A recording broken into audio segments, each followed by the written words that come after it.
3।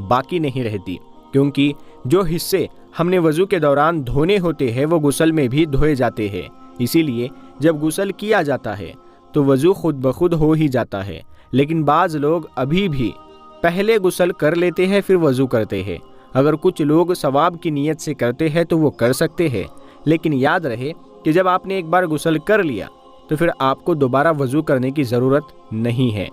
بہرحال جو پہلا سوال ہے کہ اگر ننگے ہو کر غسل کیا تو کیا وضو ہوگا یا نہیں، تو اب یہ بالکل واضح ہو گیا۔ اب دوسرا سوال یہ ہے کہ اگر دوپٹہ اتار کر وضو کیا تو کیا وضو ہو جائے گا؟ پیارے دوستو دیکھیے، آپ نے دوپٹہ اتار کر وضو کیا ہے، خاص کر یہ عورتوں کے لیے ہے، تو وضو 100% ہو جائے گا، عورت کے سر پر دوپٹہ ہونا یا نہ ہونا، اور اسی طرح مرد کے سر پر ٹوپی کا ہونا یا نہ ہونا یہ وضو کی شرائط میں سے نہیں ہے۔ واش روم یا بیت الخلاء میں سر ڈھانپ کر جانے کو اسی لیے بولا جاتا ہے کہ مثال کے طور پر اگر آپ کو اللہ تعالیٰ نے بڑا گھر دیا ہوا ہے اور آپ نے وضو کے لیے باہر جگہ بنائی ہوئی ہے، تو ایسی جگہ عموماً خواتین یعنی عورتیں اپنا دوپٹہ اتار کے لٹکا دیتی ہے اور آرام سے سکون کے ساتھ وضو کر لیتی ہے، تو اس میں کوئی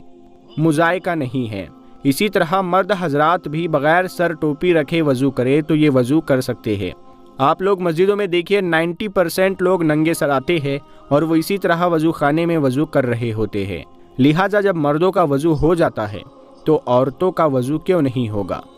یہ جو بات کہی جاتی ہے کہ سر ڈھانپ کر وضو کرے، وہ اسی لیے کہی جاتی ہے کہ ہمارے یہاں ایسا بہت کم انتظام ہے کہ وضو خانہ الگ ہو یا وضو کے لیے ٹوٹی الگ لگی ہوئی ہو جہاں وضو کیا جائے، یا یہ کہ ایسا بھی کم ہوتا ہے کہ بیت الخلاء الگ ہو اور نہانے کی جگہ علیحدہ ہو یعنی الگ ہو۔ چونکہ آج کل یہ سب کچھ آل ان ون ہے، یعنی واش روم کے اندر ہی سب کچھ ہوتا ہے، تو چونکہ جب ہمیں واش روم جانا ہوتا ہو، وہ واش روم کے لیے سنت یہ ہے کہ سر ڈھانپ کر جائے۔ اسی لیے جب آپ واش روم میں جا کر وضو کریں گے، اور حدیث پاک کے مطابق واش روم جنات کے رہنے کی جگہ ہے، اور دوسرا یہ کہ اللہ کے نبی صلی اللہ تعالیٰ علیہ وسلم کی یہ سنت رہی ہے کہ واش روم میں سر ڈھانپ کر جانا چاہیے۔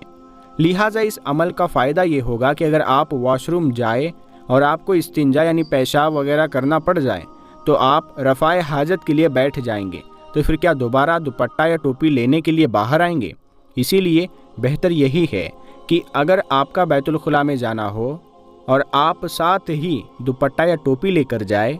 کیونکہ اس سے سنت کا ثواب بھی مل جائے گا، چاہے آپ وہاں جا کر ٹوائلٹ کا استعمال کرے یا نہ کرے، ورنہ پھر بھی چاہے دوپٹہ اتار کر وضو کرے یا دوپٹہ ساتھ میں لے کر وضو کرے، یعنی جس طرح مرد حضرات ٹوپی پہن کر وضو کرے یا ٹوپی اتار کر وضو کرے، وضو مکمل ہو جائے گا۔ وضو کا ٹوپی یا دوپٹے کے ساتھ کوئی تعلق نہیں ہے۔ تیسرا سوال جو بڑا اہم ہے کہ اگر باتھ روم میں وضو کیا تو کیا وضو ہو جائے گا؟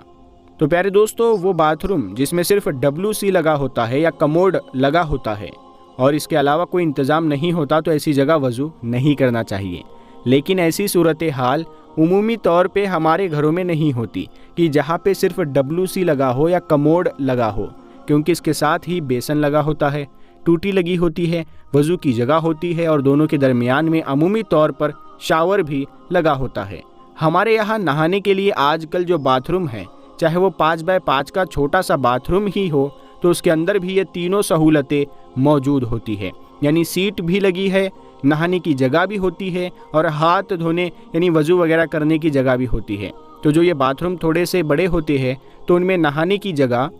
اور گندگی کی جگہ علیحدہ ہوتی ہے، ساتھ میں ہاتھ وغیرہ دھونے کے لیے جو بیسن لگا ہوتا ہے وہی ہم نے وضو کرنا ہوتا ہے۔ لیکن چونکہ یہ علاقہ ایک ہی ہوتا ہے، واش روم ایک ہی جگہ ہے، تو یہاں یہ اشکال پیدا ہوتا ہے کہ اگر باتھ روم ایسا ہے کہ جس میں نہانے کی جگہ اور ٹوائلٹ کی جگہ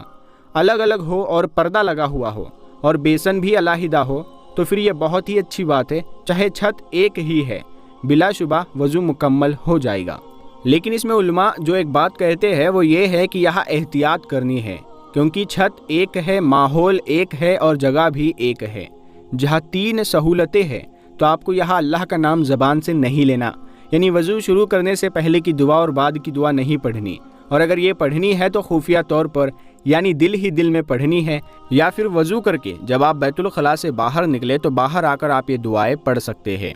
بس اسی چیز کا آپ نے خیال کرنا ہے۔ باقی وضو تو بہرحال ہو ہی جاتا ہے، اس کے اندر کوئی مذائقہ نہیں۔ اللہ تعالی ہم سب کو دین کا علم سیکھنے اور اس پر عمل کرنے کی توفیق عطا فرمائے، آمین یا رب العالمین۔